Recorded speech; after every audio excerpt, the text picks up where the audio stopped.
네, 지금부터는 우리가 강화학습에 대해서 알아보도록 하겠습니다. 이제 강화학습 오른쪽에 보시면 일단 우리가 Q러닝이란 무엇인지 가장 기본적인 형태의 강화학습에 대해서 공부를 할 거예요.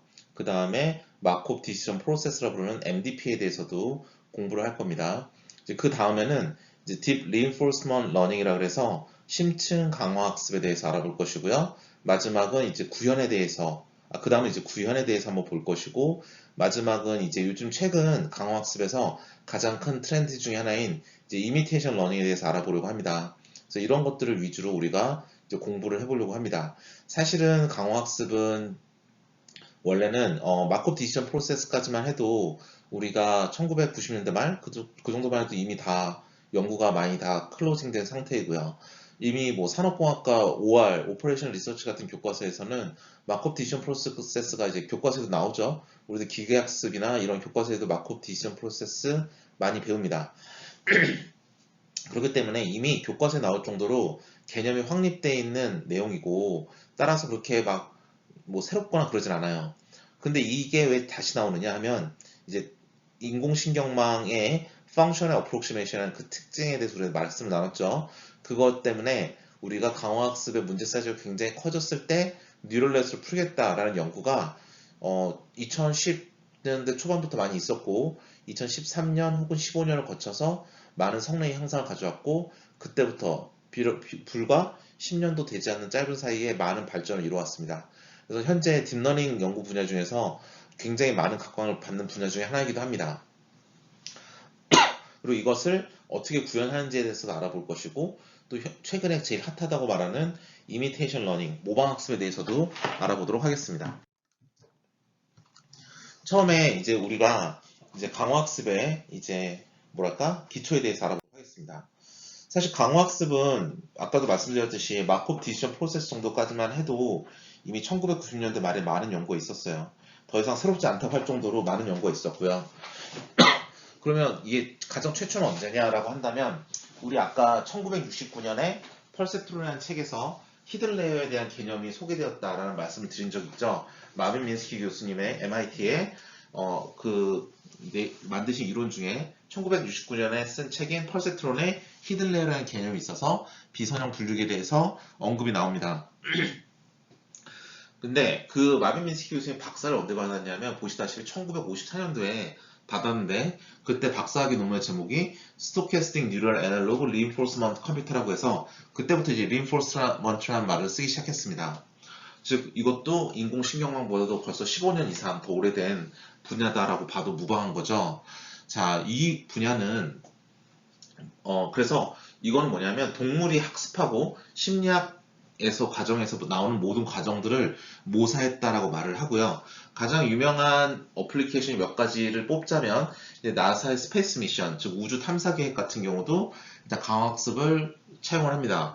우주 탐사선이 수금지와 목토 천해를 거쳐서 쭉 날아갈 때 어떤 궤적으로 날아갈 때 것이며 그 궤적으로 날아갈 때 그 행성들의 사진도 잘 찍어야 되고 그렇기 때문에 그런 것들에 대해서 다 강화학습 기반으로 이제 컴퓨터가 설계가 되었다라고 보시면 되고요.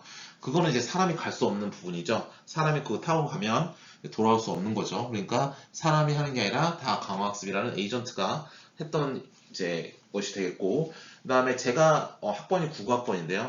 98년도에 제 대학 그 9학번 때 이제 입학해서 보니까 1년 전인 98년도 선배들이 제일 많이 하던 것 중에 하나가 로봇 축구였습니다. 그래서 로봇 축구도 굉장히 그때 유행했던 건데 그 로봇 축구에 들어가는 기본적인 알고리즘도 이제 강화학습 알고리즘이 기본적으로 많이 들어갑니다.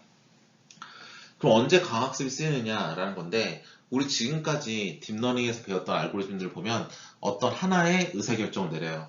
하나의 의사결정을 내립니다. 예를 들어서 이게 사과냐 바나나 알아맞혀라. 엠리스트 데이터셋을 주면서 숫자 0, 1, 2, 3, 4, 5, 6, 7, 8, 9 중에 도대체 어느 숫자에 해당하는가 뭐 이러한 하나의 의사결정을 하게 하는 게 바로 우리가 했던 심층 신경망이고 뭐 그리고 언슈퍼바이즈 러닝을 할지라도 차원의 축소를 한다든지 아니면 새로운 벡터가 들어왔을 때 얼마나 유사한지 유사도 판단을 통해서 기존의 클러스터에 넣을 것인지 아니면 다른 새로운 클러스터를 만들 것인지 이런 것도 한 번의 데이터가 들어왔을 때 한 번의 의사결정을 하는 과정이 되겠습니다. 그러면 강화학습은 뭐냐면 그게 아니에요. 저 파란색 밑줄 친 걸 보시면 알겠지만 액션의 시퀀스가 있는 겁니다. 즉 하나의 액션을 취하고 끝난 게 아니라 그 액션이 반복적으로 일어나는 겁니다. 가장 대표적인 예로 우리는 이제 게임을 들 수 있는데요. 바둑판에서 내가 바둑돌 하나를 두기 전에 그 상태를 봅니다. 아, 판세가 이렇구나 라는 걸 먼저 보고 바둑돌 하나를 둬요. 그럼 판세가 변하겠죠? 상대방이 한술 두겠죠? 그럼 다시 내가 한술 둡니다. 즉 상황이 변한 걸 보고 어떻게 내가 돌을 둬야 궁극적으로 내가 이길 수 있는가를 판단하는 게 바로 저 게임 AI의 기본 이제 운영 방식입니다. 여기서 보시면 알겠지만 나는 내가 하는 건 뭐죠? 계속 한 번에 돌을 준다고 끝나는 게 아니에요. 나는 궁극적인 목적을 가지고 종국적으로 내가 얻는 보상이 최대가 되는, 즉 마지막에 게임을 이기는 그 수를 계속 두어가는 겁니다. 그래서 저 검은색 밑줄 검은색 굵은 글씨 쓴 것처럼 하나의 옵티멀 솔루션을 구하는 게 아니라 우리는 액션을 계속 시퀀스를 물고 가면서 계속 반복적으로 수행을 하다가 마지막에 가서는 우리가 얻는 리워드가 최대가 되는 액션의 셋은, 액션의 시퀀스는 무엇인가를 찾아내는 게 강화학습이 하는 일입니다. 그러면 강화학습이 하는 건 뭐냐면 리워드가 맥시마이즈 되는 방향으로 액션을 취한다 라고 하고 있고, 그 상태 판세를 보고 액션을 취하기 때문에 스테이트 정보가 있어야 돼요.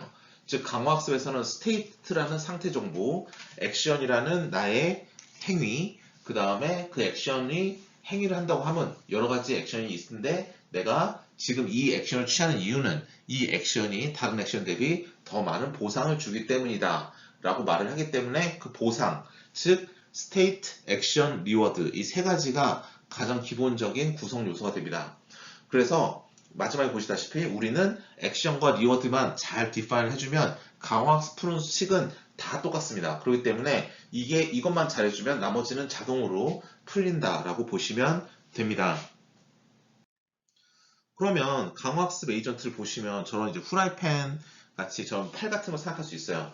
저 팔의 궤적을 어떻게 움직여야 저 후라이팬에 있는 부침개가 정말 잘 맛있게 잘 요리가 될 것인가를 알아보는 게 저 팔의 궤적이죠. 그게 팔이 액션을 취할 겁니다. 10단계의 액션을 취하면 부침개가 구워진다라고 한다면 그 10단계 액션에 다 모아놓은 셋을 우리는 저 위에 보시는 굵은 글씨처럼 팔러스라고 불러줍니다.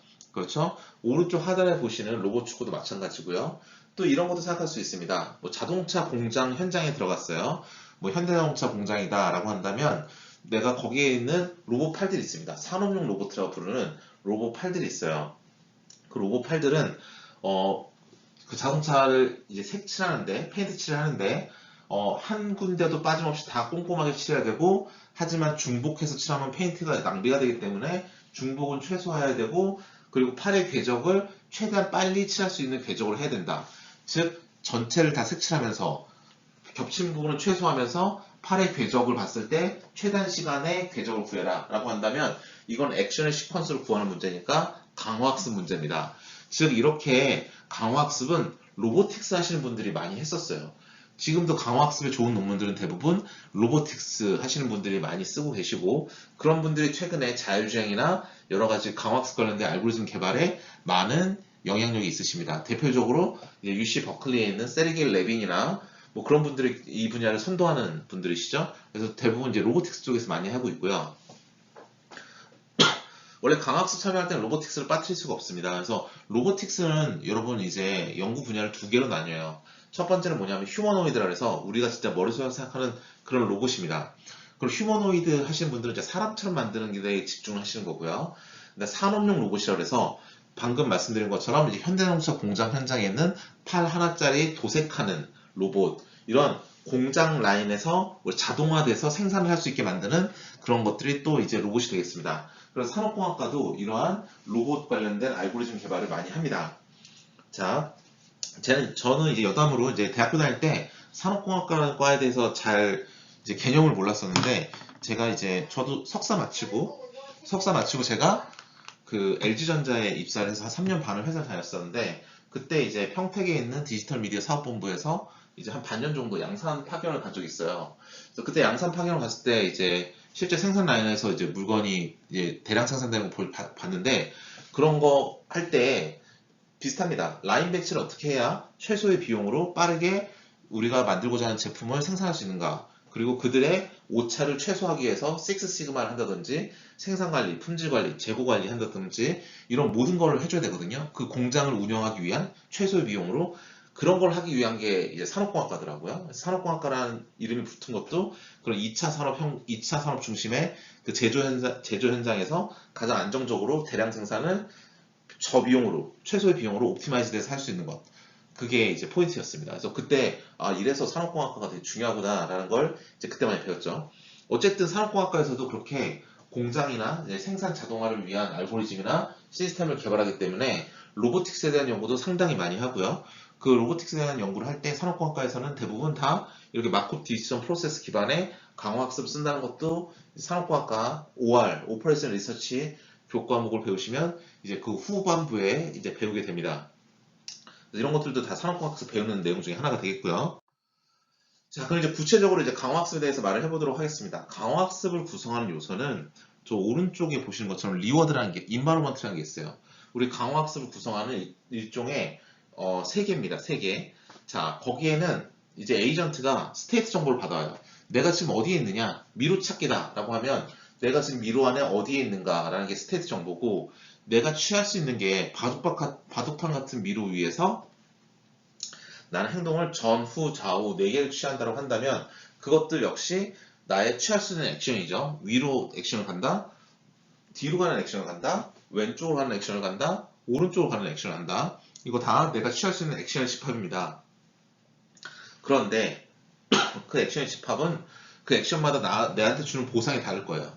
내가 미로 찾기를 한다면 출구에서 가까운 쪽으로 갈수록 좀 더 보상이 높을 것이고, 출구에서 좀 먼 쪽으로 갈수록 보상이 낮겠죠. 그러면 점점 출구에서 가까운 쪽으로 가려고 나의 액션을 취해질 거예요. 즉, 나는 액션을 취할 때에는 리워드가 큰 쪽 방향으로 액션을 취한다라는 게 또 이제 가장 기본적으로 여러분께서 보실 수 있는 나의 액션이 되겠습니다. 이걸 조금 더 우리가 수학적으로 좀 이제 뭐랄까 좀 콘크리트하게 디파인하면 다음과 같습니다. 처음부터 보시면 The general RL problem is formulated as a discrete time stochastic control process where an agent interacts with its environment as follows 라고 써있는데, 자, 굵은 글씨를 보시면 discrete time stochastic control process라고 한대요. 자, 이 표현에 많은 부분이 이제 함축되어 있는데요. 자, discrete time이라는 건 뭐냐면 우리가 continuous 계속 액션을 취하는 게 아니라 매 타임 슬롯마다 동작을 하는 거예요. 즉, 바둑을 줄 때 내가 이 타임 슬롯에 어떤 액션을 취한다.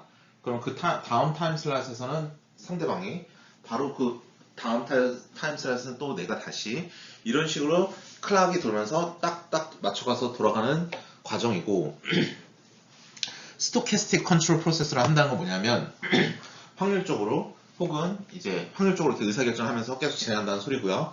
컨트롤한다는 것은 뭐냐면 액션을 취함에 따라서 어떤 상황에서 이 에이전트가 해야 될 행위를 내가 결정해 준다는 것이고, 프로세스, 이게 제일 중요한 용어라고 생각하는데, 프로세스라 하면 이게 한 번의 의사결정으로 끝나는 게 아니라 의사결정이 계속 우리가 반복된다 라고 보시면 되겠습니다. 그리고 에이전트라는 게 인바로먼트와 인터랙션을 한대요. 그래서 인터랙션 한다는 건 뭐냐면 그 인바로먼트에서 주는 정보를 보고 내가 거기에 맞게 판단하고 그 액션에 따라서 또 스테이시 변하고, 이게 바로 인터랙션 한다는 의미가 되겠습니다. 그래서 다음과 같이 동작하는데요. 보시면 알겠지만 처음에 시작할 때에는 주어진 인바로먼트에서 이제 옵저베이션을 이제 주변 환경을 딱 보면서 어떤 상황인지를 다 데이터를 모으고 이제 시작을 합니다. 그래서 매 시간마다 얘는 액션을 취해요. 액션을 취하면 그 액션을 취함에 따른 보상을 얻어오고요. 리워드를 테이크하고 그 다음에 다음 상태로 넘어가게 되고요. 그 다음에 또 새로운 옵저베이션 하게 됩니다. 이게 무수히 반복이 되고 목적지까지 갈 때까지 계속 반복되는 과정이 이제 강화학습의 기본적인 프로세스다 라고 보시면 되겠습니다. 그래서 이제 그러면 이게 강화학습이라는 건 이렇게 돌아간다면 일종의 이제 다이나믹 프로그래밍이라는 걸 먼저 보게 될 텐데요. 이 다이나믹 프로그래밍이라는 건 여러분 이미 다 아시죠? 동적 기획법이다. 강화학습을 포뮬레이션을 이제 해보면 아시겠지만 다음에 나오지만 그때 가서도 또 동일하게 또 설명을 드리겠지만 일종의 점화식처럼 표현이 돼요. 왜냐하면 내가 어떤 스테이트에서 미로찾기인데 전후 좌우 4개 옵션이 있다라고 하면 내가 할 수 있는 함수는 전진, 후진, 왼쪽, 오른쪽이에요.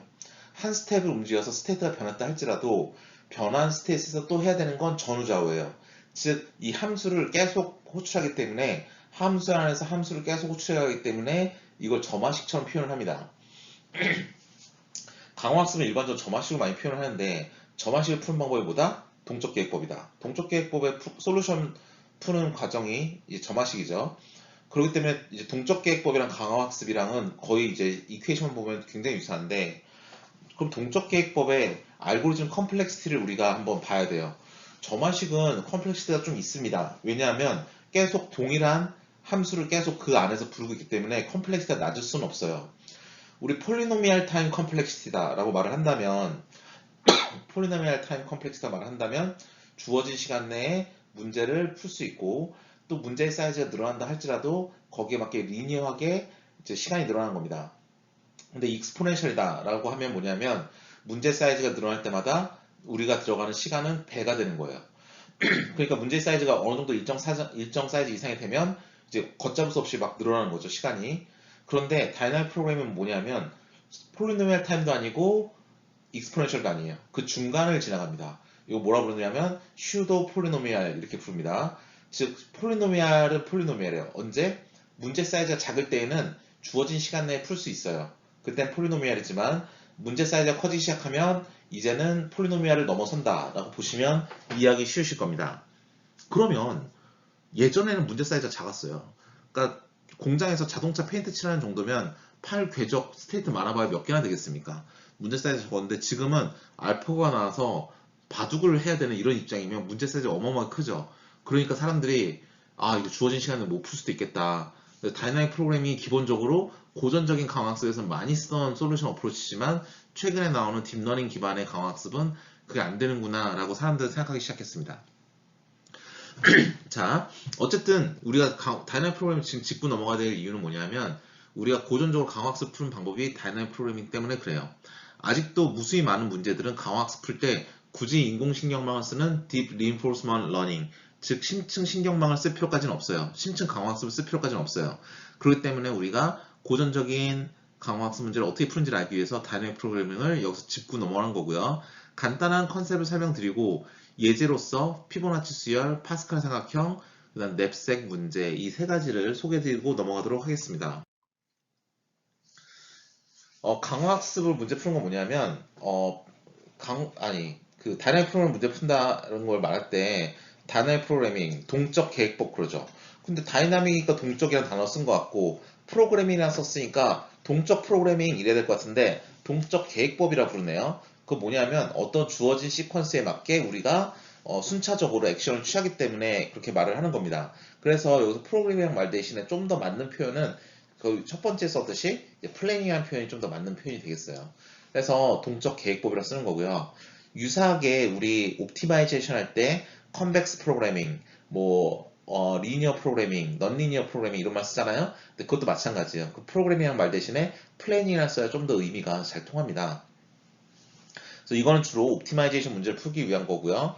커다란 사이즈의 문제를 풀 때 그 문제를 여러 개의 서브 프로그램으로 쪼개는데 그 쪼갠 다음에 하나하나 쪼갭니다. 그래서 먼저 n 사이즈의 문제가 있었으면 우리가 알고리즘 시간에 배우는 디바이드 앤 컨커를 배운다면 문제를 절반 잘라가면서 충분히 작아졌을 때 그거를 하나씩 각계 격파하는 게 디바이드 앤 컨커라고 한다면 다이나믹 프로그래밍은 그렇지 않습니다. 다이나믹 프로그래밍은 어떻게 하냐면 문제 사이즈 1일 때의 옵티멀 솔루션이 있다고 하자. 그 다음에 그 옵티멀 솔루션은 문제 사이즈가 K일 때도 옵티멀이라고 하자. 그 다음에 K 플러스 1도 옵티멀인 걸 증명을 해주면 연쇄적으로 1일 때, 2일 때, 3일 때, 4일 때, 그 다음에 끝까지 갈 때까지 우리가 제시하는 이 솔루션이 옵티멀이다 라고 말하는 게 다이나믹 프로그램이에요. 일종의 공굴리기와 같습니다. 그래서 문제가 제일 사이즈가 작은 1일 때와 문제 사이즈가 K일 때에 대한 증명, 그 다음에 이거 하나 늘어나도 K 플러스에서도 옵티멀이라는 증명 이렇게 해주면 다이나믹 프로그램이라고 말씀드릴 수 있겠습니다. 점화식이죠. 그래서 결국엔 대표적인 예를 보겠습니다. 여러분 피보나치 넘버라고 아시죠? 이거 어떻게 한 거냐면 일단 맨 앞에 있는 건 0이고 그 다음 건 1이다 라는 걸 먼저 말하고 들어가요. 그 다음에 그 다음 거는 바로 그 앞에 것과 두 번째 앞에 있는 것을 더해서 이걸 정합니다. 즉 요 1은 요 1과 0과 1을 더해서 1이 된 거고요. 그럼 지금 현재 1과 1을 더해서 2가 되고 1과 2를 더해서 3이 되고 2와 3을 더해서 5가 되고 3과 5를 더해서 8이 되고 5와 8을 더해서 13이 되고 이런 식으로 진행이 되는 게 우리가 알고 있는 피보나치 수열입니다. 그래서 이 피보나치 수열은 다이내믹 프로그램이다. 왜냐? 근데 이거 다이내믹 프로그램인 게 보시면 알겠지만 얘는 그리고 점화식이에요. 보시면 알겠지만 f를 구하기 위해서 보세요. f를 구하기 위해서 색깔을 보시면 알겠지만 f를 구하기 위해서 우리는 f를 그 안에서 또 부릅니다. 사실 함수라는 게 여러분 생각을 해보면 뭐 2x 플러스 1이다. 그러면 x 값이 3이면 7 답이 이렇게 바로 나와야 돼요. 그래야 함수죠. 그래야 시원시원하죠. 근데 이거는 뭐냐면 야 f5를 구해라. 그러면 f5에 대한 값이 뭐야? 그럼 값이 나와야 되는데 잠깐만 기다려. f5를 구하고 싶으면 f3 더하기 f4를 해야 되니까 다시 계산해야 돼. 그래? 그럼 f3은 얼마야? 그러면 f3이 값을 딱 내려주는 게 아니라 잠깐만 기다려. 나를 가지고 계산하려면 f1과 f2가 있어야 돼. 라고 말하고 그런데 f3만 있나? f4도 있잖아. f4는 f2 더하기 f3을 더한 거야.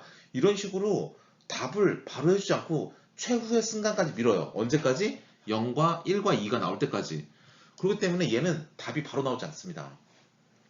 그래서 계속 자기 자신을 재기적으로 호출하면서 끝에 가서야 줄줄이 사탕포처럼 한 번에 업데이트가 돼요.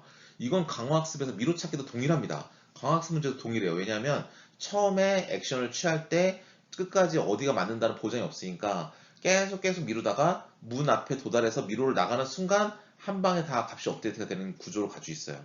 그것도 나중에 볼 겁니다. 어쨌든 이게 바로 점화식의 대표적인 예다. 왜냐하면 함수가 자기 어떤 값을 구할 때 그 값을 바로 알려주는 게 아니라 그 값을 구하기 위해서 자기 함수를 계속 반복적으로 호출하고 있기 때문에 이건 점화식의 대표적인 예 중에 하나가 되겠습니다. 이 피보나치 수열을 2차원 버전으로 만든 게 파스칼 삼각형이에요. 뭐냐면 일단 요 대각행렬은 다 1로 일단 정해놓고 시작합니다. 그러면 요 값을 구하고 싶으면 이 값은 요 하나 위에 있는 20과 15의 합이에요. 이렇게 구하는 겁니다. 그래서 저 35의 값, 저 공간을 딱 정놓고 저 값에 들어갈 값을 구해라 그러면 식이 이렇게 나오거든요. 식이 지금 이렇게 나옵니다. 식이 이렇게 나오고 그러니까 어떻게 되는 거냐면 지금 n이 3이고 n이 7이고 k가 5다 그러면 야 n이 7이고 k가 5일 때 c값 구해. 그럼 바로 답이 나온 게 아니라 잠깐 기다려. c의 n-1은 뭐고 k-1은 뭐니까 저것도 먼저 구해야 되고 c의 n-k도 구해야 되고 하면서 계속 자기 자신의 값을 한 번 알려준 게 아니라 그 함수를 반복적으로 호출하고 전국적으로 제일 끝에 갔을 때야 모든 값이 한 번에 줄줄 사탕처럼 업데이트 되는 게 바로 이 파스칼의 삼각형이 되겠습니다. 그렇죠? 예, 그래서 이 리커시브하다, 즉 점화식 구조를 가지고 있다고 말할 수 있어요. 마지막 예제는 넵색입니다. 넵색 문제라서 배낭 문제예요. 이미 알고리즘 시간에서 많이 배우던 문제고 여러분 네트워크나 통신 전공하신 분이나 아니면 운영체제 이런 거 전공하신 분들은 한정된 자원 내에서 우리가 최대한의 효과를 보기 위해서 어떻게 해야 되는가라는 문제는 이 넵색으로 이제 우리가 많이 이제 포뮬레이션을 합니다. 볼까요? 오른쪽을 보시면 총 도둑이 어떤 집에 지금 물건 훔치러 들어왔는데 도둑의 가방의 최대 사이즈는 15kg이래요. 그러면 뭘 넣어야 되죠? 저런 데다가 선풍기 넣으면 바보죠. 선풍기는 무게만 많이 나가지 선풍기 하나 얼마 정도 합니까? 10,000원도 안 할 것 같은데 요즘에. 그러니까 가치가 적죠. 무게는 많이 차지하지만 뭘 넣어야 되죠? 금반지 넣어야죠. 금반지는 사이즈도 작지만 무게도 작고 그런데 가치가 엄청나니까. 그래서 지금 뭘 하는 거냐면 얘네들을 이 안에 넣어라. 선택해서 넣어야 되는데 내가 보니까 이 집에 있는 모든 물건을 다 가져올 수는 없으니 선택해서 넣는데 우리가 15kg까지 넣을 수 있고 하지만 그 너희들의 가치는 최대가 된다는 거예요. 그쵸? 그래서 이렇게 식을 만듭니다. 우리 서브젝트 이게 우리가 지켜야 될 제약사항인데 x가 1이면 선택하는 거고 x가 0이면 선택하지 않은 거예요. 자, 선택한 애들은 w 곱하기 1이니까 웨이트, 무게가 이제 계속 이 가방 안에 차올 텐데 0이면 웨이트 0 곱해주니까 그런 거 의미가 없죠?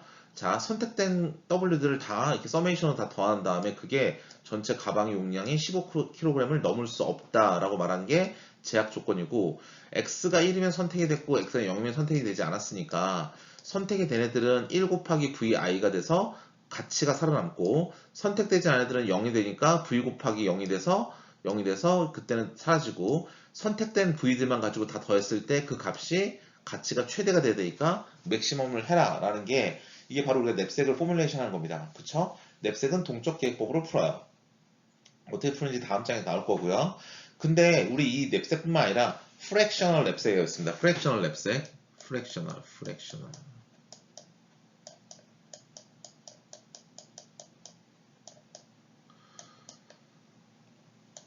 프랙셔널 냅색은 쪼갤 수 있다는 거예요.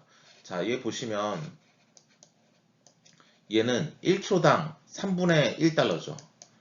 얘는 1kg당 1달러죠. 얘는 1kg당 1달러, 얘는 1kg당 2.5달러, 얘는 1kg당 2달러 이렇게 되어 있습니다. 그럼 얘네들을 1kg로 다 쪼개요. 프랙셔널 렉스이기 때문에 물건을 쪼개도 됩니다.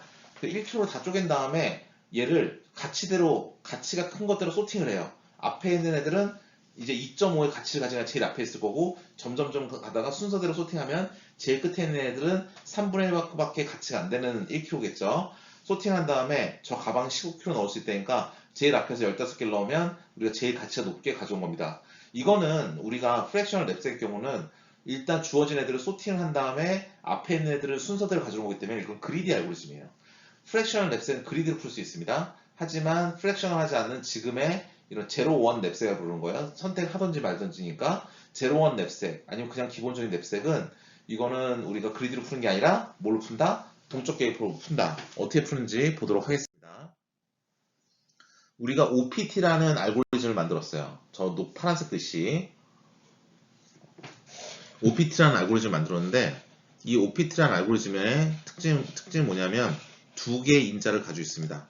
두 개의 인자가 뭐죠? I와 W라는 두 개의 인자를 가지고 있어요. I는 그리고 OPT라는 건 뭐냐면 가치를 다 더했을 때 최대 가치를 다 더하는 거예요. 그러니까 이 가방 안에 물건들이 들어오면 가치가 점점 늘어나겠죠? 초기 상태에서는 아무것도 없으니까 0이겠죠? 어쨌든 그것들을 다 더했을 때 최대의 가치가 되게 이제 선택되어 있는 그 상태, i까지 왔을 때 그걸 OPT라고 말합니다. 그쵸? 그 가치인데 이제 아이템이 처음부터 시작해서 하나씩 진행이 되는데 1부터 시작해서 i까지 진행이 됩니다. 그리고 저 OPT 그 다음에 W란 건 뭐냐면 가방 안에 남은 용량이에요. 남은 용량. 자, 그래서 우리가 이제 3번 아이템을 봅니다. 처음부터 시작해서 하나씩 보는 거니까 1번 받고 2번 받고 이제 3번째 왔어요. 그럼 케이스 1, 그 아이템 3번을 선택하지 않는다면 어떻게 되느냐 하면 그러면 3번일 때 선택하지 않으니까 4번으로 넘어가겠죠? 그럼 i는 하나가 증가했지만 이 아이템을 내가 가방에 넣지 않았으니까 남아있는 용량은 그대로 W일 거예요.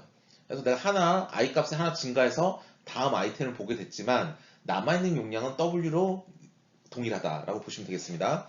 그렇다면 i를 만약 선택했다면 우린 i-에서 i로 이제 다음으로 증가하는 거고 우리 가방 안에 있는 남아있는 용량도 원래는 좀 널널하게 많이 남아있었는데 wi만큼 이제 들어오게 되니까 그만큼의 증가해서 w가 되는 거고 그 다음에 여기서 가치가 그 아이템을 먹었으니까 그만큼의 가치가 추가되는 거죠. 가치가 추가되는 거다라고 볼 수 있겠습니다.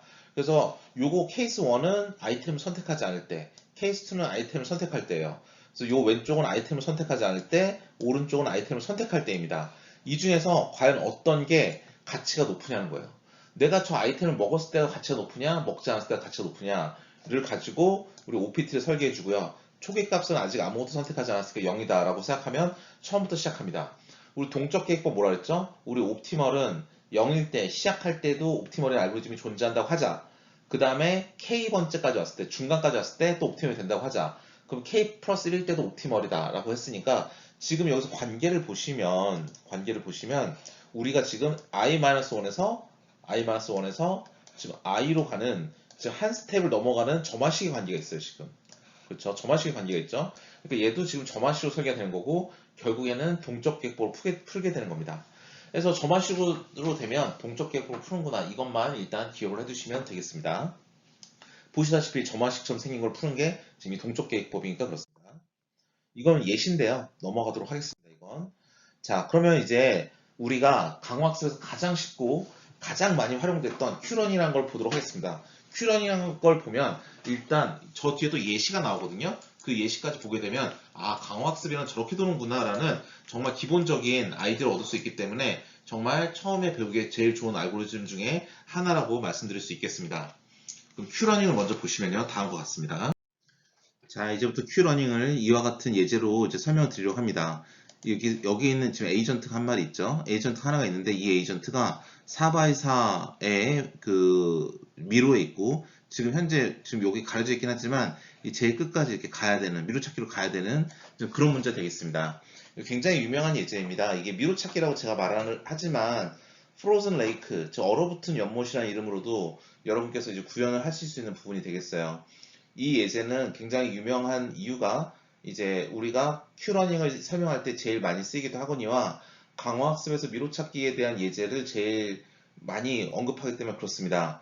자, 에이전트는 우리가 어떠한 스테이트에서 존재할 때 이제 액션을 취한다 그랬어요. 근데 그 액션은 그냥 취하는 게 아닙니다. 내가 어떤 액션을 취할 때 그 액션이 나에게 가장 큰 리워드를 주는가를 판단하는 건데 저 에이전트는 지금 할 수 있는 게 보니까 네 가지의 옵션이 있네요. 얘가 할 수 있는 건 왼쪽으로 가던 오른쪽으로 가던 위로 가던 아래로 가던 이 네 가지의 기회가 있고 왼쪽이나 위로 가는 경우는 지금 막혀 있죠, 벽으로. 그래서 왼쪽이나 위는 막혀 있으니까 못 가는 데고 오른쪽으로 가면 0.5의 리워드가 있고 아래로 가면 0.3의 리워드가 있다 그랬으니까 그러면 나한테 제일 많은 보상을 주는 데가 어디냐라고 한다면 오른쪽으로 가야 되는 거겠죠. 그래서 이 경우는 우리가 현재 S1이라는 공간에 있는데 우리가 취할 수 있는 액션은 왼쪽, 오른쪽, 위, 아래인데 그 중에서 우리 Q 값을 최대하게 하는 액션을 구해라는 거니까 우리는 오른쪽으로 가는 거다 해서 right라는 액션이 나오게 됩니다. 이게 바로 Q러닝에서 한 번 연산하는 그런 식이에요. 그러면 얘가 오른쪽으로 가겠죠? 오른쪽으로 갔을 때 또 한 번 이 식을 풀어서 다음 스텝을 결정하고 그렇게 하는 겁니다. 그래서 Q 값은 내가 어느 상태에 있고 어떤 액션을 취하는지에 따라서 다 다른 값이에요. 즉 Q 값이라는 건 우리 보상을 의미합니다. 그러면 우리가 취하고 있는 이런 액션을 다 모은 거를 팔러스라고 그러거든요. 그럼 최적의 팔러스는 뭐냐면 팔러스는 이렇게 파이라고 표현하는데 최적 옵티멀 팔러스는 위에 이렇게 별표까지 붙입니다. 그래서 어떤 공간 S에서 최적의 팔러스는 뭐냐면 이 Q 값을 맥시멈하게 하는 그 액션이 바로 최적의 액션이다 라고 말을 하는 거예요. 이거는 이렇게라도 표현될 수 있습니다. 어떻게 되는 거냐면 우리가 팔러시라는 건 뭐냐면 팔러시라는 건 우리 항상 모든 공간에 모든 스테이트에 어떤 액션을 취할지 다 정해놓은 거예요. 예를 들어서 어떤 팔러시도 존재할 수 있냐면 나는 무조건 이렇게 오른쪽으로만 갈 거야 라는 것도 일종의 팔러시가 될 수 있습니다. 이렇게 오른쪽으로만 하사표를 가는 거죠. 그러면 모든 공간에서 오른쪽으로만 가래요. 그럼 이 에이전트는 어떻게 되겠습니까? 여기 있는 골로 갈 수가 없고 쭉 가서 여기에 계속 머물게 되겠죠. 아래로 내려갈 수 없으니까. 그럼 이거는 목적지를 갈 수 없긴 하지만 얘도 팔러시는 팔러시예요. 즉 팔러시는 저 스테이트마다 저 액션을 다 매핑해 놓은 겁니다. 그러면 총 몇 개의 팔러시가 있을까요? 이 상황에서는 총 4의 16승의 팔러시가 있겠죠.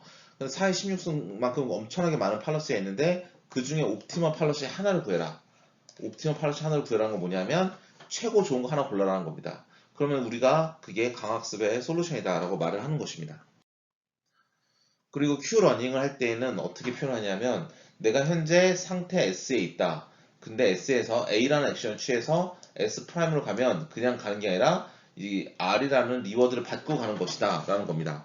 그러면 점화식처럼 얘는 계속 반복적으로 수행될 때마다 내 S'를 됐으면 S'에서 또 다음 액션을 취하고 다음 액션을 취하고 그 다음 액션을 취하고 반복적으로 해서 우리가 골로 갈 때까지 하는 건데 우리가 점화식 예제에 설명드렸지만 이게 함수와 같아서 피보나치 수열 보면 어떤 값을 넣었을 때 바로 함수값처럼 리워드가 나오는 게 아니라 얘는 어떻게 한다? 끝까지 가봐야 그 값을 알 수 있는 거예요. 그러니까 아직은 몰라요.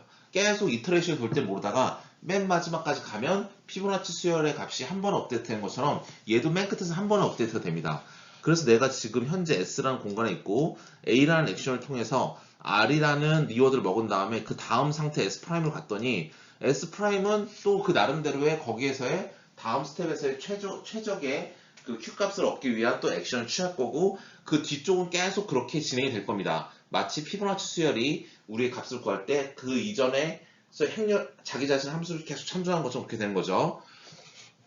이걸 자세히 보시면 뭐가 있냐면 여기가 S면 얘는 지금 S'이에요.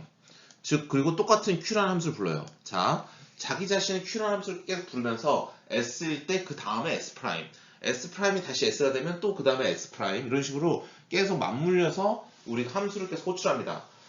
그러니까 우리가 이걸 점화식이라고 부르는 거예요. 점화식 오른쪽을 보시면 우리가 점화식을 예제를 써놨는데 우리 점화식을 알고리즘 시간에 배우면 가장 많이 쓰는 예제가 바로 이 리커전, 순환문입니다. 리커전을 보시면 아시겠지만 우리가 예를 들어서 그 밑에 제일 밑에 있는 예제처럼 3팩토리얼을 구해라. 그럼 F에다 3을 넣겠죠? 그러면 우리가 저 두 개의 이프문이 있는데 3은 1이 아니니까 첫 번째 이프문에 걸릴 것이고 3 곱하기 F2가 될 겁니다. 그럼 F2가 있으니까 다시 F를 다시 부르죠? 그러니까 우리 Q 값이 Q를 다시 부른 것처럼 그럼 F2를 계산하려 그러면 X는 2가 되는데 2는 여전히 1이 아니니까 그 위에 라인에 들어가서 2 곱하기 F1이 됩니다. F1이 되는 순간 이제 끝까지 왔죠. 끝까지 왔으니까 F1은 이제 1이 되는 것이고 따라서 3 곱하기 2 곱하기 1이 마지막 순간에 곱해져서 6이 나옵니다. 즉 우리의 점화식은 중간에 값을 구할 수가 없고 제일 끝에 갔을 때 줄줄이 사탕처럼 한 번에 쫙 엮여서 값을 계산할 수 있는 거예요. 그래서 저 리커전이라는 건 저렇게 제일 끝까지 갔을 때 값을 다 업데이트 해온다는 것이고 Q러닝도 마찬가지입니다. 처음에는 내가 진행을 하는데 값을 몰라요. 마지막에 우리가 종착점에 딱 다다랐을 때 그때 한 번에 값이 쫙 업데이트 되는 게 Q러닝에서 우리의 리워드 값이 되겠습니다. 이렇게 말씀을 드리면 약간 애매모호하죠. 그러니까 이제 예시로 한번 디테일하게 따져보도록 하겠습니다.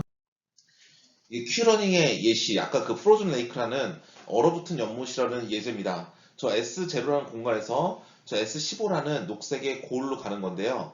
중간중간 이제 주황색의 벽으로 막혀 있어요. 자, 프로즌 레이크라고 한다면 쟤네들은 호수인데 하얀색 박스들은 호수에서 얼음으로 뒤덮인다라 우리가 그 위로 갈 수 있고 주황색은 얼음이 깨진다라 그로 가면 안 되는 거고요. 결국에 우리는 저 녹색으로 가야 된다. 이거랑 똑같습니다. 아니면 지금까지 예를 들었듯이 미로찾기라고 해도 되고요. 그러면 저게 벽이라고 표현할 수 있겠죠. 월이라고. 어쨌든 미로찾기가 됐던 프로즌 레이크가 됐던 이 문제를 이제 푸는 게 우리가 할 일입니다. 길을 찾는 건데요. 우리가 가지고 있는 건 식 하나예요. 어떤 식? Q는 이런 스타일의 식. Q는 R 플러스 맥스 Q다라는 이 식 하나만 일단 있고 그 다음에 Q 값과 R 값만 정해 놓으면 우리가 길을 자동으로 찾을 수 있는 거예요. 자, 보겠습니다. 우리는 모든 스테이트마다 4개의 다른 액션을 가지고 있어요. 즉 전후좌우라는 액션을 가지고 있을 텐데 그 4개의 다른 액션을 가지고 있으니까 이렇게 넷으로 쪼개야 돼요. 무조건. 그래야 위로 갈 때 Q 값이 오른쪽으로 갈 때 Q 값, 아래로 갈 때 Q 값, 왼쪽으로 갈 때 Q 값 모든 사방의 Q 값을 다 구한 다음에 그 Q 값이 제일 큰 액션을 취하는 거니까 이 하나의 공간마다 Q 값은 4개가 정의가 되어 있어야 그들 간의 대소 비교를 통해서 어느 액션이 제일 좋은지를 알 수 있는 거겠죠. 그렇기 때문에 우리는 이렇게 공간을 다 4개로 쪼개는 겁니다. 얘를 괜히 그냥 4개로 쪼개는 게 아니에요.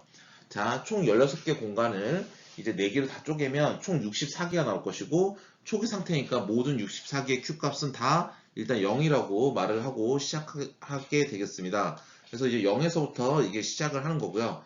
모든 64개의 Q 값은 일단 0입니다.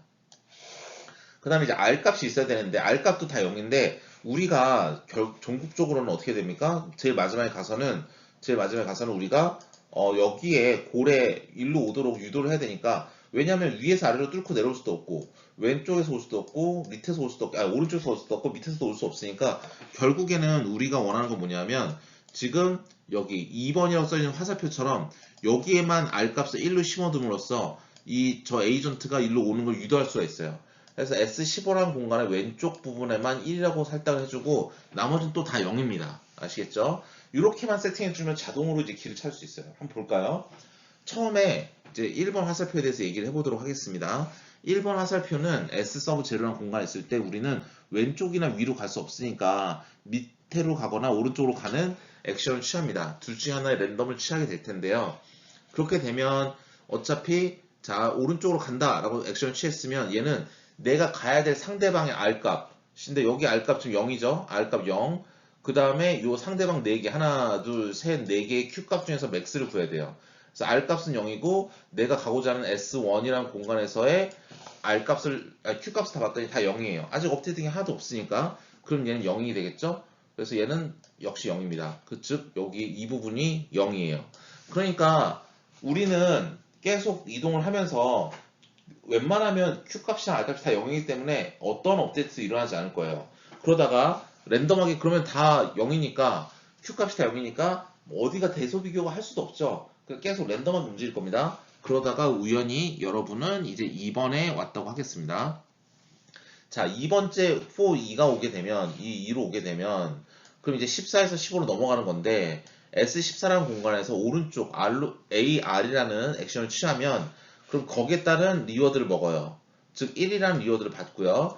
또 고래 있을 때 Q값 4개를 가져옵니다. 고래 Q값은 다 모두 0이니까 맥스 취해봤자 1 더하기 0이니까 1이 되겠죠. 그럼 어떻게 됩니까? 여러분 여기서 바로 뭐가 되는 거냐면 이거 좀 깨끗하게 다 지운다면 지금 여러분 여기는 지금 1인데 지금 여기도 Q값이 1로 업데이트가 돼요. 근데 보시면 알겠지만 여러분 Q에 대한 식은 있지만 R에 대한 식이 없죠. R은 업데이트 되는 게 아닙니다. R은 처음에 한번 깔아주고 끝나는 거고요. Q값만 업데이트 되는 거예요. 그래서 2가 업데이트가 됐어요. 그럼 여기서 이제 한 이터레이션이 끝납니다. 그럼 그 다음에 S 서브 0부터 시작해서 처음부터 다시 막 정처 없이 돌아다닙니다. 돌아다니다가 우연히 S14의 옆으로 왔다고 합시다. S14의 옆인 이 공간의 옆인 우리가 여기 왔다고 한다면 오른쪽으로 간다고 한다면 S13에서 오른쪽으로 간다고 한다면 리워드를 먹어봤자 이건 0인데 Q값 4개 중에 하나가 아까 2에 2에서 1로 업데이트가 됐어요. 하나 1이 들어오니까 0 더하기 1이 돼서 1이 됩니다. 즉 얘가 1로 업데이트가 돼요. 그 말인 즉슨 내가 업데이트 되는 옆으로 붙기만 하면 그 업데이트 된 대로 내가 화살표만 뻗어내면 거기에 4개의 Q값 중에 하나로 맥스를 취해서 내가 가져오니까 나도 1로 업데이트가 되는 거예요. 그래서 랜덤하게 돌아다니다가 업데이트 된 애 옆에만 붙으면 자기도 업데이트 될 수 있습니다.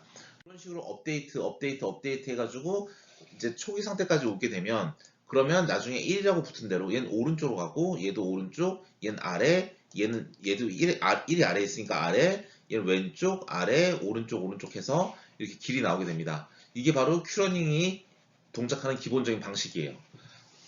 그런데 여러분 이 결과를 보시면 뭐 좀 이상하지 않습니까? 저라면 딱 봤을 때 느낌이 얘 보니까 우리가 봤을 때 이건 옵티멀 패스가 아닌 것 같아요.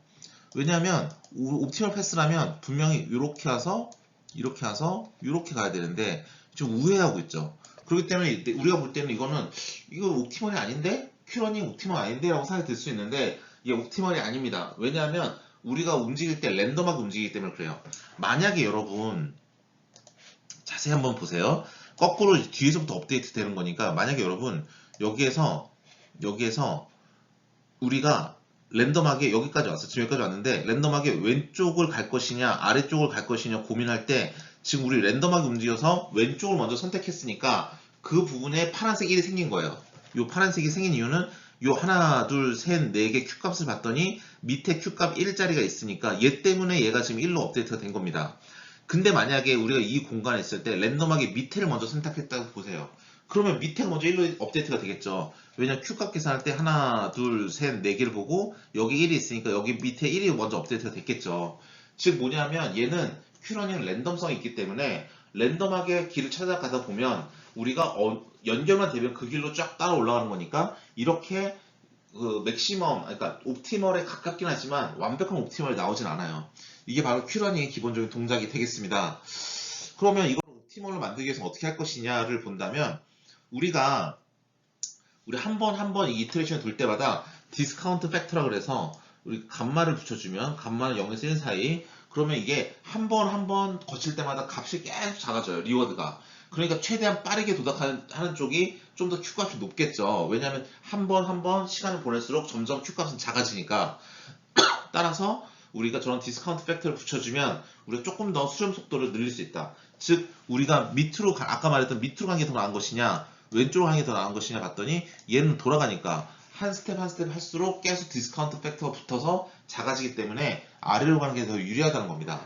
이런 식으로 해서 수렴을 이제 우리가 담보받는 경우도 존재는 합니다. 그래서 이런 식으로 보는 경우도 있다라는 걸 알아두시면 되겠고요. 사실 이거 외에도 여러 가지 방식이 있습니다.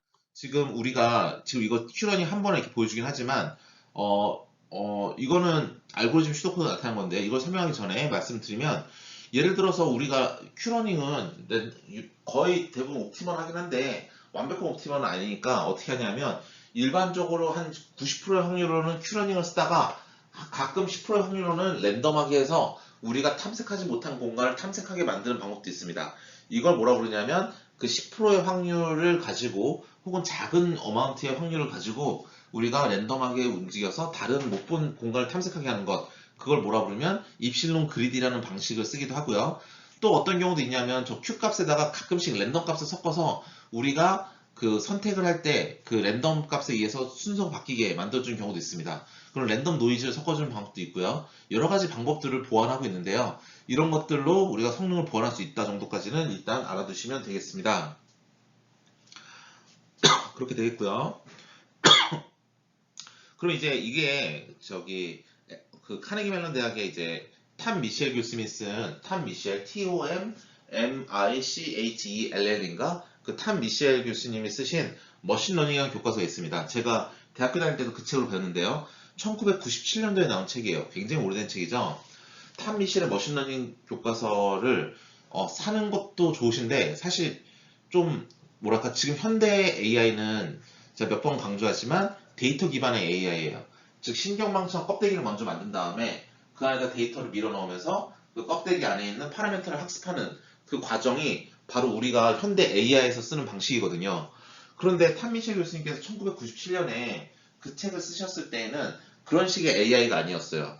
그때는 말 그대로 어떻게 하면 기계가 생각을 할까라는 걸 가지고 그 논리적인 사고를 만들어주는 거기 때문에 일반적으로 우리가 철학과에서 배우는 기호 논리학이라든지 아니면 컴퓨터과에서 배우는 전산 논리라든지 그런 과목에 좀 더 관련성이 많습니다. 즉 컴퓨터의 논리를 만들어준다는 개념으로 접근을 하는 거고요.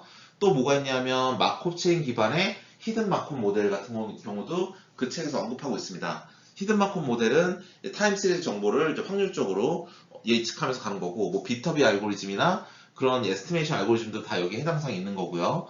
그래서 그런 이제 그런 이제 뭐랄까 예측 기반의 알고리즘도 수학적으로 해석해서 확률적으로 풀어내는 그런 내용도 있습니다.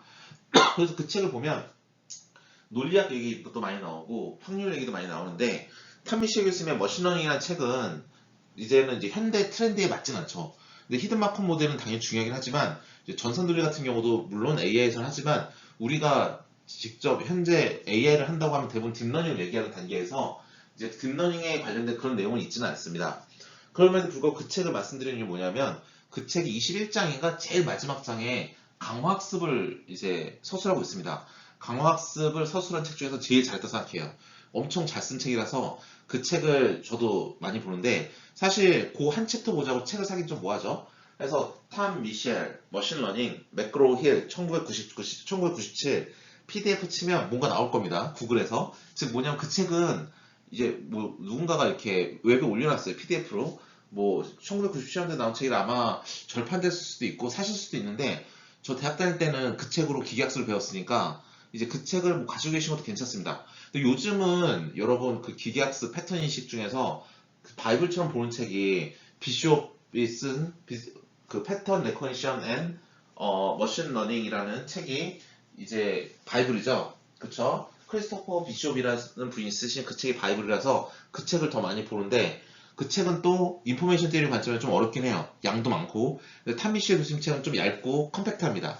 그래서 마지막 장 이제 리인포스먼트 러닝만 보면 되니까 웹에서 혹시 찾으시면 그쪽만 보시면 됩니다. 그 책에서는 여기 보시는 것처럼 이제 슈도 코드로 정리를 해놔요.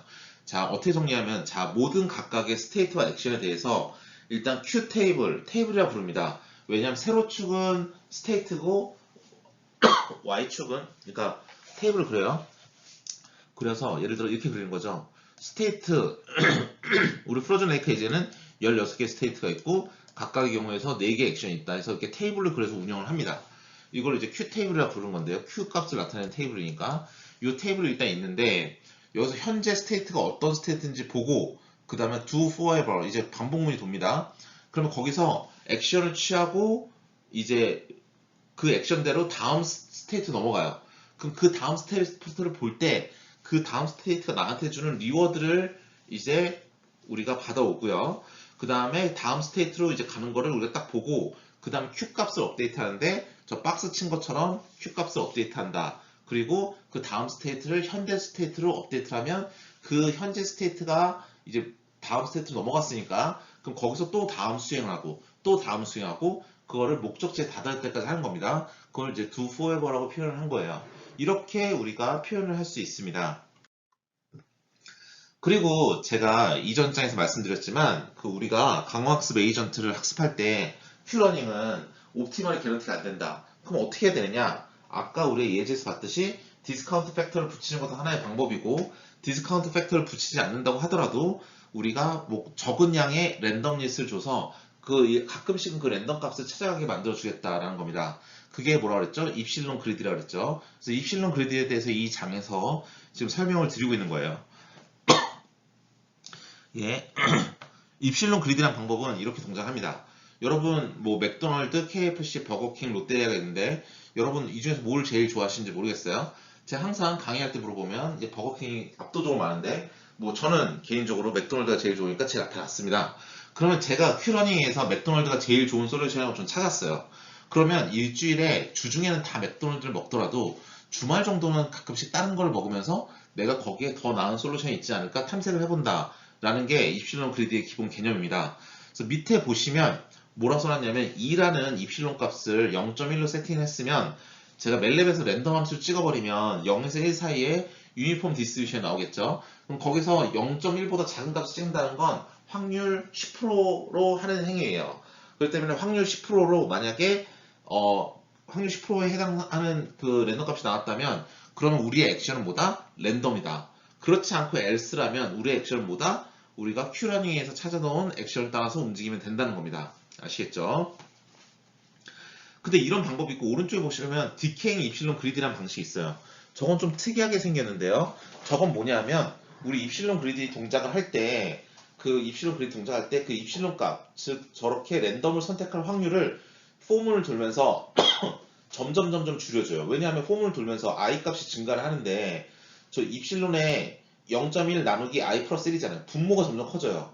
그렇기 때문에 저게 끝까지 가면 i는 0부터 999까지 갈 거기 때문에 입실론 값은 최대 마지막 갔을 때는 0.1 나누기 1000이 됩니다. 즉 10의 마이너스 4승이 돼요.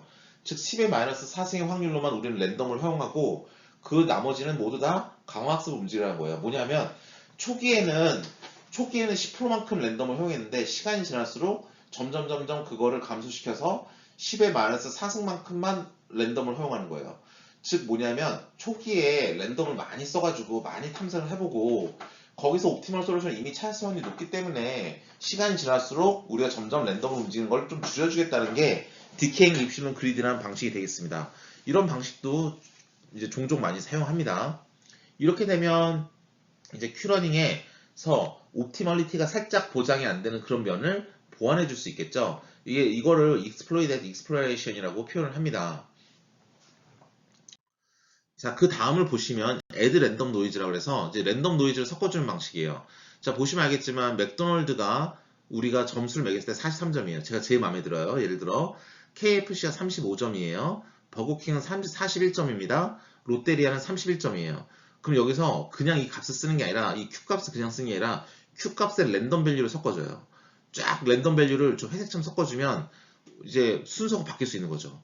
43점은 9라는 랜덤 값을 받았으니까 52가 되고 35는 21이라는 랜덤 값을 받았으니까 56으로 점핑을 해버리고 그 다음에 41이라는 건 12만큼의 랜덤 값을 받아서 53점이 되고 롯데리아는 1점밖에 못 받아서 32점이 돼요. 그러면 이제는 KFC 한번 트라이 할 수 있는 거죠. 이런 식으로 랜덤 노이즈를 섞어서 순서가 바뀌는 건데 사실은 랜덤 노이즈를 섞을 때 저 값의 분포가 유니폼 디스트리뷰션 하기 때문에 원래 값이 제일 큰 애가 제일 많이 뽑히긴 할 거예요. 하지만 가끔씩은 다른 애들이 뽑힌다는 거죠. 그래서 주되게는 우리가 제일 원하는 솔루션을 제일 많이 확보하게 되고 그 다음 이렇게 내려오게 되지만 어쨌든 순서가 바뀔 수 있다는 여지가 있는 거고요. 이제 두 번째는 뭐냐면 add decaying random noise라고 그래서 쟤는 이제 우리가 decaying 입실론 그리드처럼 초반에는 랜덤 값을 많이 섞어주다가 중후반이 될수록 점점 랜덤 값을 작게 만드는 거예요. 보면 알겠지만 포문이 0부터 999까지 도는데 랜덤 값이 점점 작아지는 거죠. 보시면 알겠지만 우리가 가지고 있는 저 레스토랑 예제, 맥도날드 저런 뭐랄까 패스트푸드 예제 보시다시피 1등은 맥도날드 43점인데 2등은 누구죠? 2등은 버거킹이죠. 41점이죠. 그럼 1등이랑 2등이랑 점수차가 어떻게 됩니까? 2점 차이가 나죠. 그래서 랜덤 값을 섞어줄 때 그 랜덤 값이 2점보다 낮아지면 저 등수는 뒤집힐 수가 없어요. 그럼 그때부터는 우리가 맨날 먹던 맥도날드를 먹는 겁니다. 이것처럼 랜덤 노이즈를 섞어주는 방식도 이 랜덤 밸류를 초반에 크게 잡고 점점 줄여감으로써 우린 뭘 할 수 있다? 우린 뭘 할 수 있냐면 저렇게 초반에는 순서가 많이 섞일 수 있는 기회를 주고 중후반이 될수록 순서가 섞일 수 있는 기회를 점점 낮춰주겠다라는 컨셉을 이제 디자인할 수 있는 겁니다. 자, 여기까지 해서 우리가 이제 강화학습의 가장 기본에 대해서 알아봤어요. 정리를 해볼까요? 처음에 우리는 뭘 했죠? 처음에 우리는 강화학습이 무엇인지에 대해서 기본에 대해서 알아봤고요. 강화학습은 그 자체가 원래는 많이 연구가 되었고 다이나믹 프로그램과 동일하게 생기는 면이 굉장히 강합니다. 그리고 또 강화학습은 뭐가 있냐면 강화학습은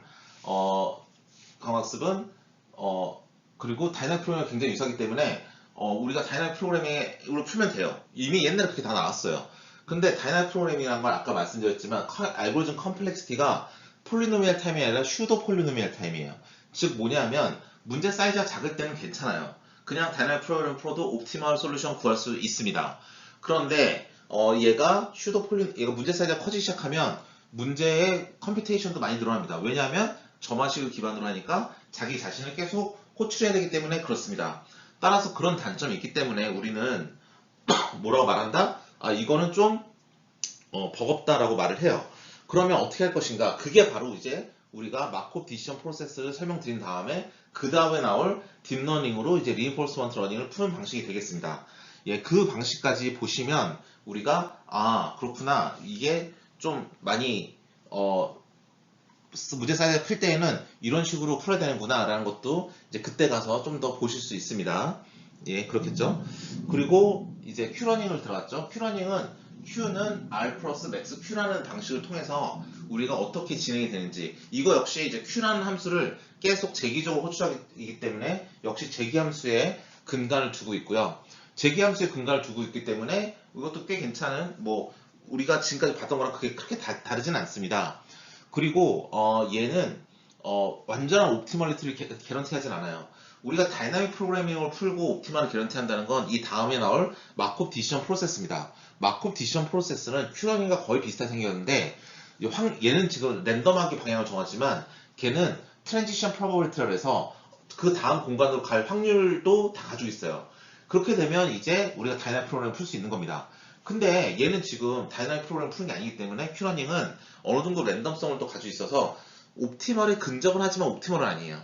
그러면 그 다음에 우리가 배운 건 뭐냐면 옵티멀로 만들기 위해서는 어떠한 이제 트릭이 더 필요하죠. 일종의 꼼수가 필요한데 첫 번째는 뭐냐면 점점 이제 이터레이션이 많아질수록 디스카운트 팩터를 붙여서 우리가 먹는 리워드를 낮게 만들어주면 최대한 이 알고리즘은 리워드가 클 때 길을 찾아야 되니까 빠르게 수정할 것이다 라는 게 디스카운트 팩터를 붙여주는 방식이고, 두 번째는 뭐냐면 이제 입실론 그리드라고 해서 우리가 랜덤하게 작은 확률로 랜덤한 스페이스를 서치할 수 있는 기회를 줌으로써 혹시나 있을지 모르는 더 나은 솔루션 스페이스를 검색할 수 있는 기회를 만들어준다가 되겠고요.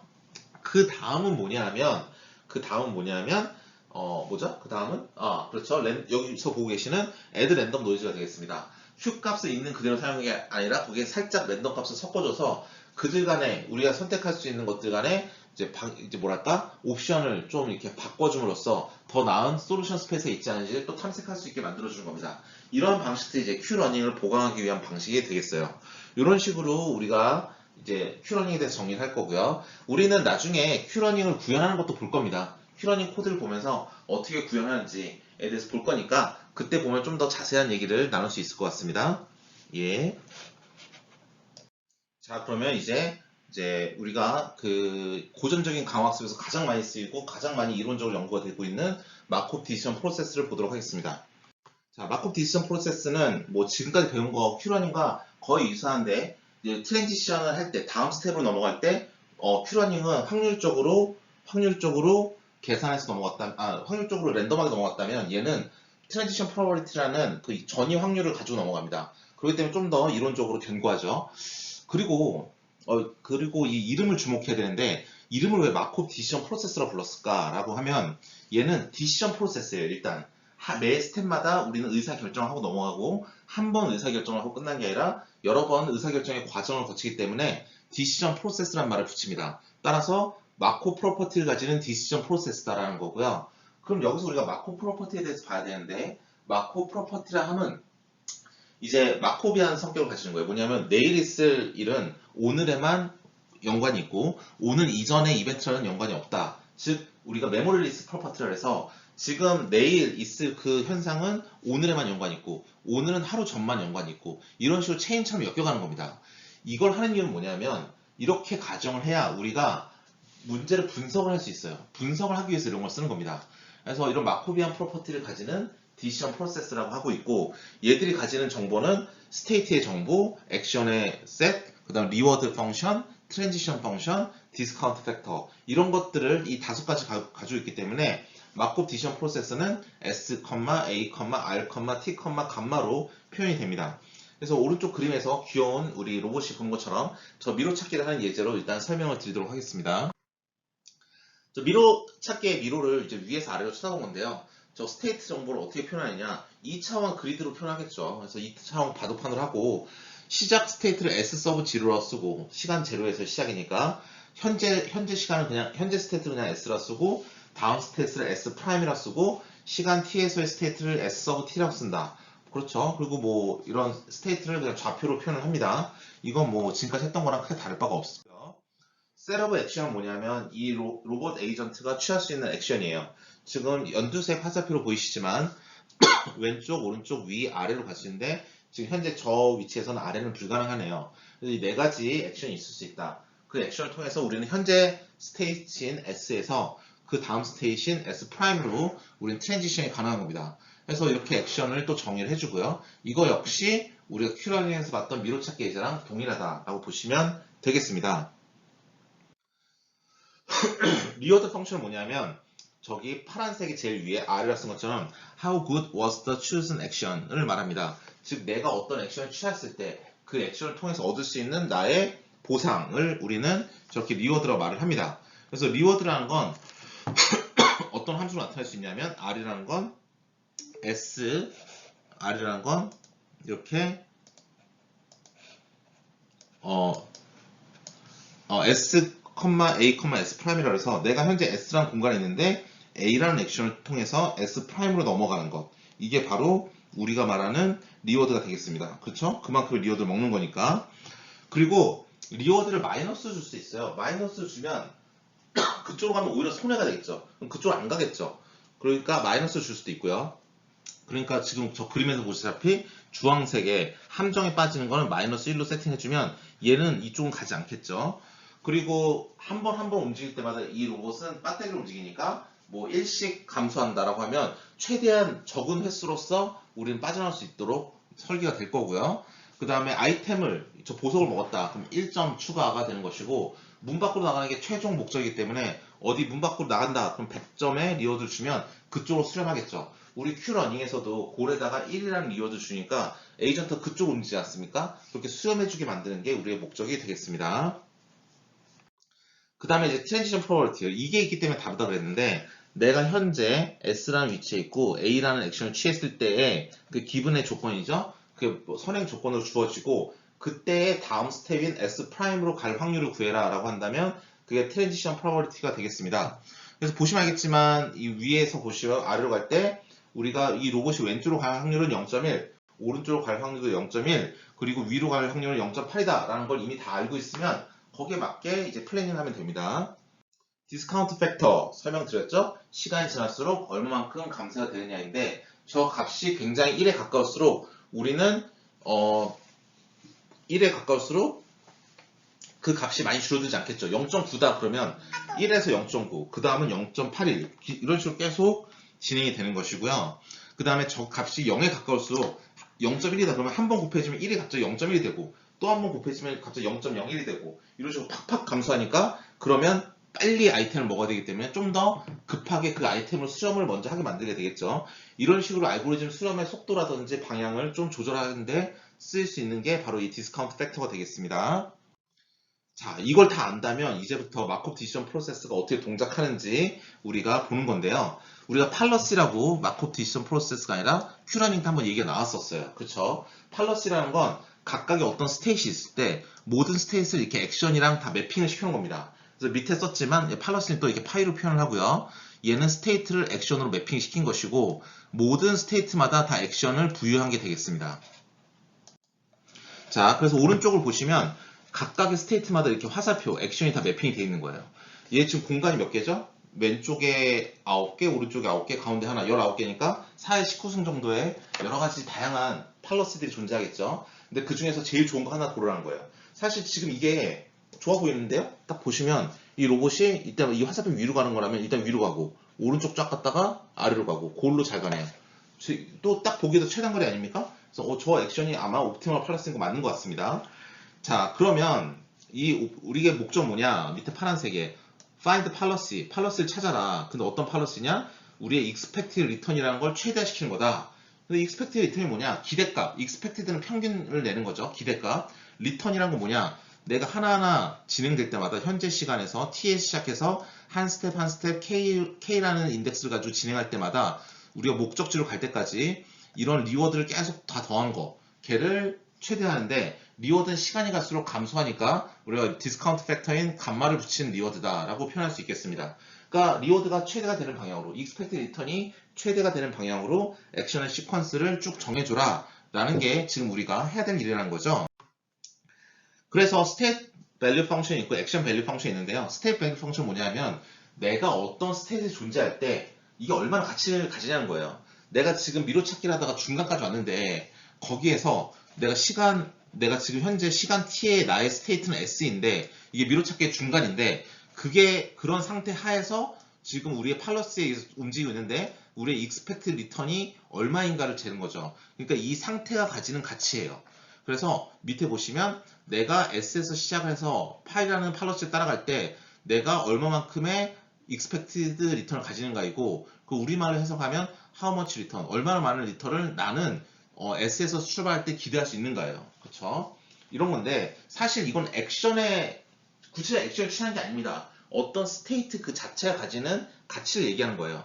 그럼 그 밑에 건 뭐냐면 내가 지금 위치 S에 있어요. 그럼 위치 S에서 A라는 액션을 취한다면 그렇다면 얼마만큼의 가치를 가질 것인가요? 그래서 뭐냐면 시간 t에 나는 S라는 위치에 존재하고 시간 t에 나는 그 S라는 위치에서 어떠한 액션을 취했을 때 그때 내가 가지는 expected return은 얼마인가요? 즉 뭐냐면 내가 S에서 시작해서 A라는 액션을 취했을 때 그리고 팔러시 파이를 따를 때 그때 기대하는 expected return이고 우리나라 말로 표현하자면 내가 지금 S에 있는데 거기서 액션을 A라고 취했으면 얼마만큼의 리턴을 기대할 수 있는가요? 즉 뭐냐면 제가 지금 S라는 공간에 있어요. 제가 왼쪽으로 갈 수도 있고 오른쪽으로 갈 수도 있어요. 내가 이게 점화식처럼 생겼기 때문에 끝까지 가지 않으면 모르지만 일단 내가 왼쪽을 선택했다면 얼마만큼을 기대할 수 있는가를 저렇게 구하고 또 A가 오른쪽이라 그러면 오른쪽으로 갔을 때 얼마만큼의 기대이익이 있을 것인가를 또 구해요. 그러면 그 두 개 비교할 수 있겠죠. 왼쪽으로 갔을 때 나의 expected return이 0.8이야. 오른쪽으로 갔을 때 나의 expected return이 0.9야. 그러면 오른쪽이 좀 더 나은 거죠. 그럼 나는 이번 S에서 오른쪽을 선택하는 겁니다. 이렇게 하는 게 하는 것이기 때문에 사실은 이게 좀 더 밑에 있는 게 의미가 있겠죠. 나의 액션을 취할 때 힌트를 주잖아요. 아, 내가 계산해봤더니 expected return 관점에서 왼쪽으로 가면 0.8, 오른쪽으로 가면 0.9. 그럼 난 오른쪽으로 가야겠네. 이렇게 액션을 비교할 수 있기 때문에 밑에 있는 게 좀 더 우리 입장에서는 의미가 있고요. 얘를 함수로 표현할 때 우리는 뭐라고 표현하냐면 얘를 함수로 표현하면 우리는 이렇게 잠시만요. 함수로 표현하면 이렇게 Q로 표현합니다. 그래서 얘는 Q S,A죠. 그렇죠? 이게 바로 우리가 Q러닝에서 리워드 값을 Q라고 불리는 이유예요. 이게 바로 이걸 가지고 쓰는 게 바로 Q러닝에서 Q 값입니다. 그러니까 마크업 디지털 프로세스도 약간 연관이 있는 거죠. 이렇게. 그러면 우리가 하는 건 뭡니까? 우리가 하는 건 옵티멀 팔러스라는 거, 제일 좋은 팔러스를 찾아줘라 라는 게 우리가 해야 될 일입니다. 그래서 우리는 그 어떤 상태에 내가 지금 S라는 곳에 있다고 할 때 그때 expected return을 구했을 때 그 값이 최대가 되는 파이를 구해라 라고 하면 얘는 옵티멀 팔러스이기 때문에 파이의 스타가 됩니다. 현재 상태 S에서 아시겠죠? 그리고 모든 공간에 대해서, 모든 스테이트 공간에 대해서 그때 왼쪽 오른쪽 위 아래로 가는 트랜지션 프로버티를 다 알고 있고, 그 다음에 그때마다 다 리워드 다 알고 있으면 이미 이 모든 판에 내가 어떻게 행동할지에 대해서 확률적으로 다 알고 있고, 그 다음에 리워드도 다 알고 있잖아요. 그럼 이거 그냥 다이나믹 프로그램 돌리면 돼요. 그렇기 때문에 이때는 다이나믹 프로그램 문제가 돼버립니다. 제가 말씀드렸죠. 다이나믹 프로그래밍이 바로 강화학습과 거의 동치다. 거의 동일한 의미를 가진다 보면 됩니다. 그리고 이거는 그래서 로보틱스에서 플래닝 문제랑 똑같습니다. 그래서 로보틱스 플래닝 문제랑 똑같기 때문에 강화학습은 로보틱스 하신 분들이 많이 하세요.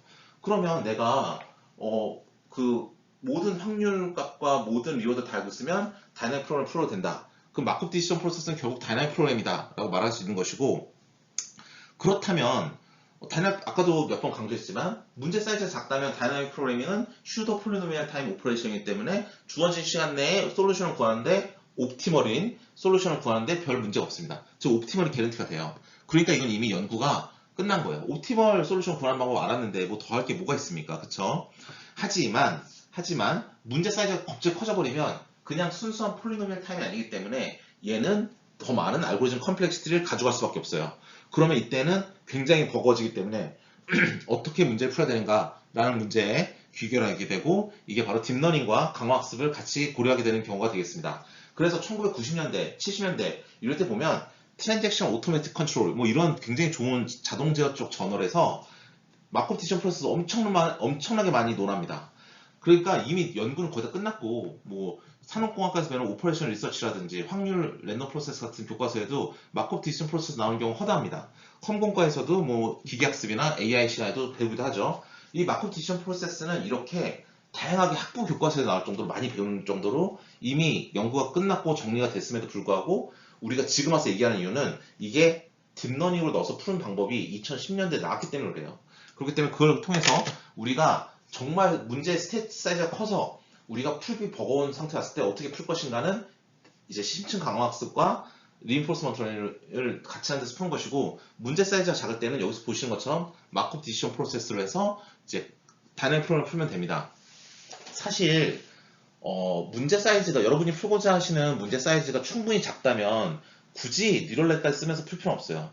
그 이터레이션이 도는데 버겁잖아요. 근데 다이나믹 프로그램 풀면 이거는 슈도 폴리노미얼이긴 하지만 그 문제 사이즈가 적다면 충분히 할만합니다. 코드도 간단하고요. 그렇기 때문에 저는 다이나믹 프로그래밍을 기반으로 푸는 것을 뭐 나쁘지 않다고 생각해요. 그래서 여러분 먼저 포뮬레이션 해보시고 스테이트가 충분히 작다면 그러면 다이나믹 프로그래밍도 충분히 고려해 볼 만하다라고 생각하시면 되겠습니다. 지금까지 해왔던 걸 이제 간단히 정리하는 거예요. 그래서 마코 프로퍼티라고 그랬죠. 우리가 이름을 디시전 프로세스라고 하면 되지 왜 굳이 마코 디시전 프로세스라고 하느냐 하면 마코비안 프로퍼티를 가지고 있기 때문에 그래요. 그건 뭐냐면 우리가 시간 t에 의해서 그 다음 t 플러스 1에 결정이 되는데 이 전에 것들은 is나 마나 왼쪽 오른쪽은 똑같다. 즉 의미가 없다는 거고요. 그렇기 때문에 이거는 future의 프로세스는 only depends on current observation의 디펜던시가 있습니다. 그러니까 no interest in looking at the full story, full history.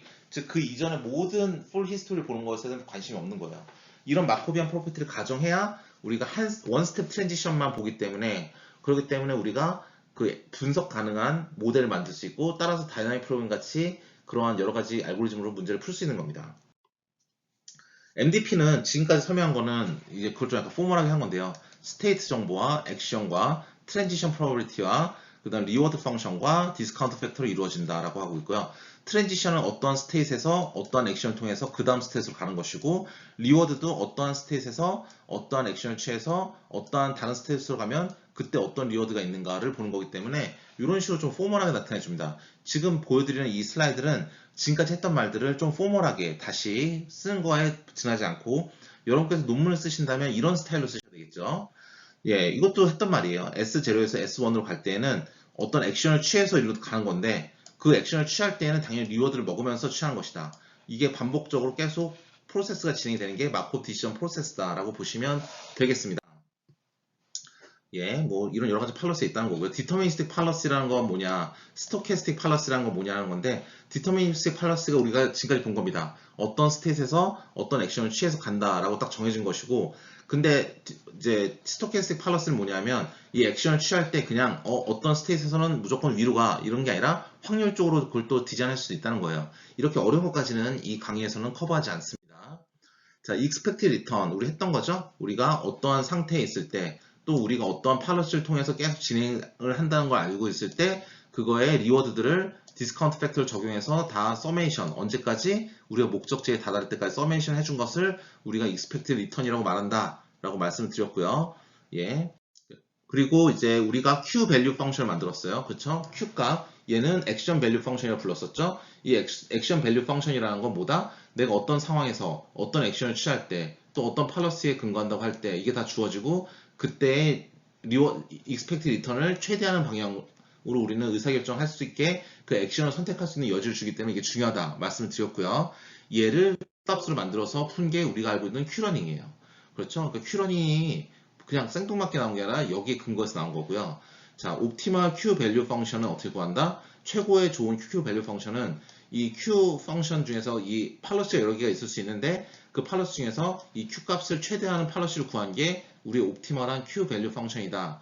액션 밸류 펑션이다 라고 보시면 되겠습니다. 예.